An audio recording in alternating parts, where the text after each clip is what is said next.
नमस्कार, मी अजिंक्य भातंब्रेकर। तुम्ही पाहताय न्यूज 18 लोकमत आणि बुलेटिनची सुरुवात आपण पावसाच्या बातमीने करणार आहोत। नाशिकमधला पावसाचा जोर अजूनही कायम असल्याचं दिसतंय।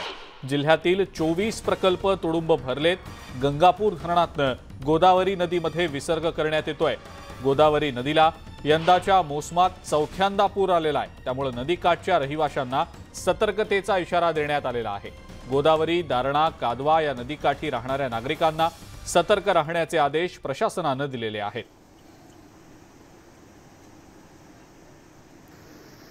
यंदाच्या मोसमात गोदावरी नदीला चौथ्यांदा पूर आल्याची स्थिती आहे। नाशिकला पावसाने चांगलं झोडपून काढलेलं आहे। नाशिकमधल्या पावसासंदर्भातली अधिक माहिती आपण जाणून घेणार आहोत। लक्ष्मण घाटोळ आपले प्रतिनिधी आपल्या सोबत आहेत सध्या। लक्ष्मण, यंदाच्या मोसमामध्ये चौथ्यांदा गोदावरीला पूर आलेला आहे आणि नाशिकला संपूर्ण जिल्ह्याभरामध्ये पावसाने चांगलं झोडपून काढल्याचं दिसतंय। लक्ष्मण, काय सांगता येईल याबद्दल?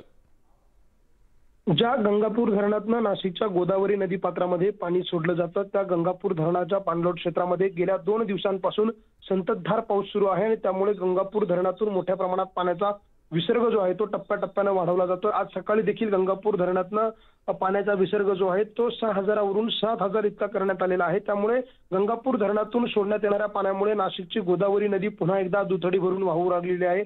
खरं तर यंदाच्या मोसमातील नाशिकमधील गोदावरी नदीला हा चौथ्यांदा आलेला पूर आहे आणि शहरामध्ये देखील संततधार पाऊस पडतो आहे आणि संततधार पडणारा शहरातील पाऊस आणि गंगापूर धरणातून सोडण्यात येणारं पाणी यामुळे गोदावरी नदीच्या पाणी पातळीमध्ये मोठ्या प्रमाणात वाढ झालेली आहे। त्यामुळे पुराची निशाणी ज्याला ओळखलं जातं तो दुतोंड्या मारुती जो आहे तो देखील कमरेपर्यंत बुडालेला आहे।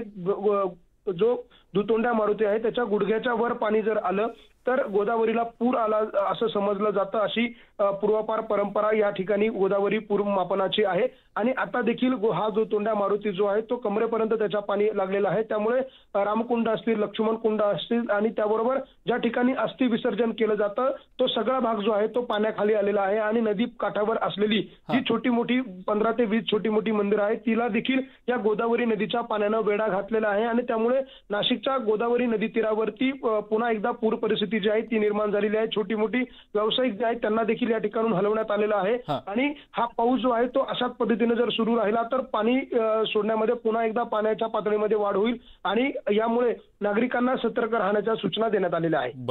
लक्ष्मण, धन्यवाद। सविस्तर माहिती आपण दिलीत त्याबद्दल।